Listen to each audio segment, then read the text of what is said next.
Iniciamos o terceiro e último bloco no programa Entofato, aqui na TV Beltrão, conversando com a enfermeira Grace do Amaral, claro, falando sobre a mortalidade infantil.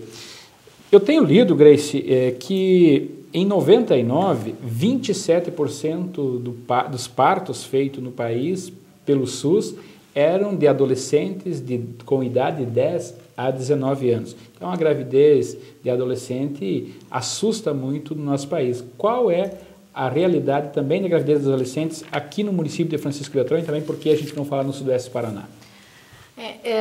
Assim, os dados que eu tenho são aqueles que estão registrados, porque tem partos que você registra, são aqueles da nível SUS, né? Certo. E partos de convênios, de particulares, não se tem registro. Então, de hoje, por exemplo, até janeiro, foi 680 partos de nível SUS em Beltrão. Desses 680, 129... De janeiro de 2010 até agora? Não, do ano passado. 2009, ok. Tá. Desses 680, 129 eram menores de 20 anos, né? Então, 19%. Né? Porque aqui não dá para falar que todas as gravidezes dessas adolescentes são gravidezes indesejadas, né? Tem as gravidezes que é planejada. Mas essas indesejadas aí preocupa, né, a população e nos preocupa também os agentes públicos. Preocupa sim, até mesmo as desejadas. Por exemplo, teve uma menina de 16 anos e ela queria engravidar, e daí eu perguntei assim, mas por que tu quer engravidar? Tu não quer estudar e coisa e tal? E eu disse assim, o que o teu esposo faz? Que não é esposo, né? Companheiro. Companheiro. De pedras, né? De calçamento. Ele faz bico. Assim, como é que tu vai criar uma criança com uma renda familiar que não é compatível?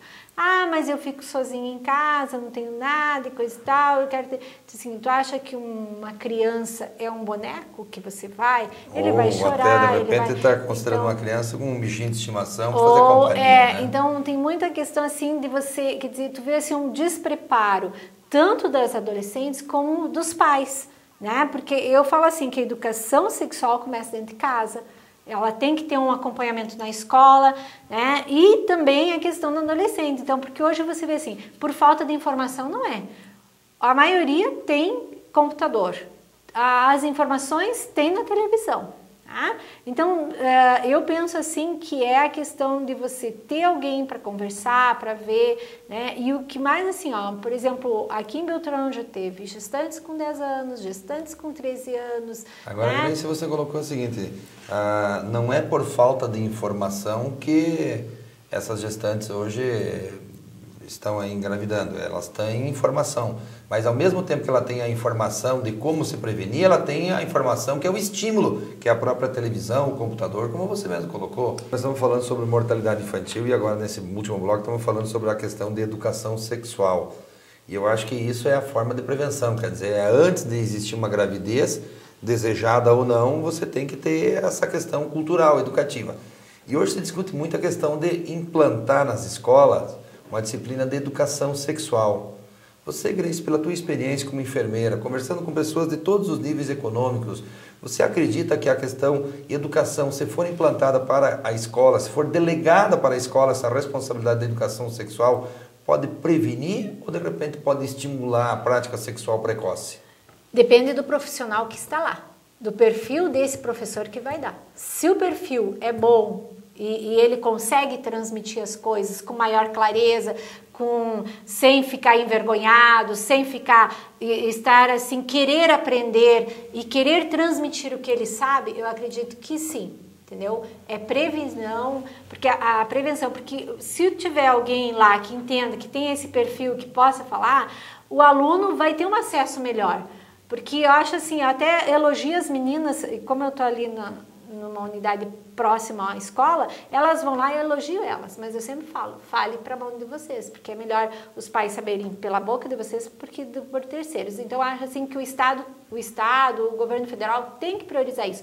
Mas a questão é perfil. Não é qualquer professor, você pegar um professor de matemática, um professor que tem tabus, que tem mitos, que não consegue nem ele se tocar, nem ele conversar isso com ele, que tem coisas que agridem certas coisas, agride ele, vai falar sobre educação sexual. Não é todo professor que está hoje na rede de ensino que poderá dar uma disciplina de educação sexual. E para isso ele terá que ser preparado para ele poder passar. Com certeza. E ver o perfil conteúdo mesmo. Né? Ele tem que se realmente dizer assim, não, isso é para mim, entendeu?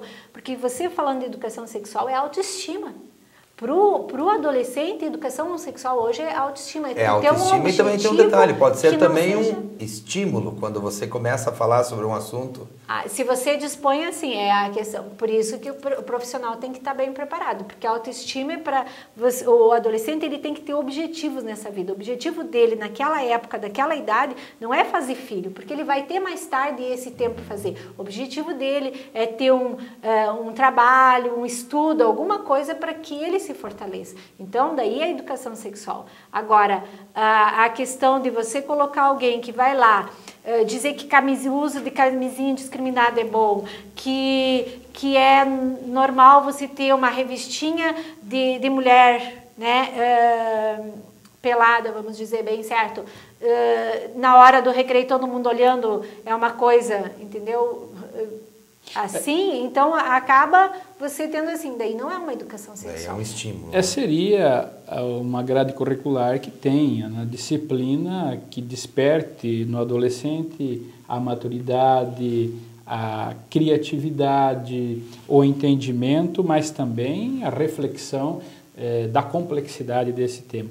Mas chegamos ao final do nosso programa. Gleice, eu te deixo um minuto para as suas considerações finais.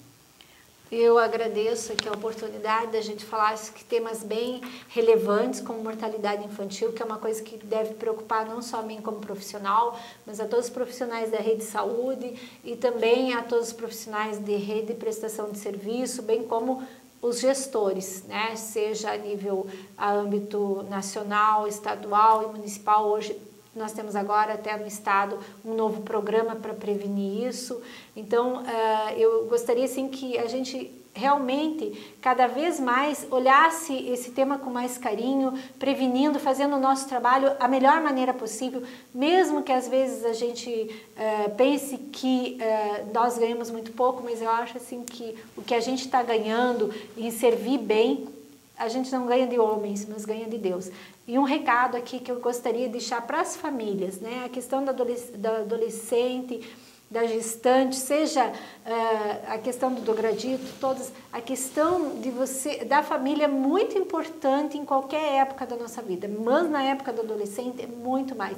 Então, pais, mães, vão atrás, busquem os profissionais, procurem e tenham uma relação de cumplicidade, de amizade com esses jovens, para que eles tenham responsabilidade nos atos que eles vão fazer, que é isso que hoje o jovem faz as coisas, mas não se responsabiliza por aquilo. Então, é esse recado que eu deixo, que Deus abençoe, né, a Beltrão, a todos, ao Adir e ao Madruga, agradeço pelo espaço, né, e parabéns pelo programa de vocês. Eu sou assim uma assídua espectadora, acho que é um dos programas que realmente está fazendo uma informação correta, levando a você ser consciente, a você informar as pessoas do que está acontecendo. Parabéns e sucesso para vocês nesse ano de 2010. Obrigado. Nós agradecemos imensamente as tuas palavras, principalmente a tua participação aqui no programa, que o programa Dentro do Fato tem essa função mesmo, é criar e despertar a autocrítica para que a sociedade reflita sobre os temas aqui abordados.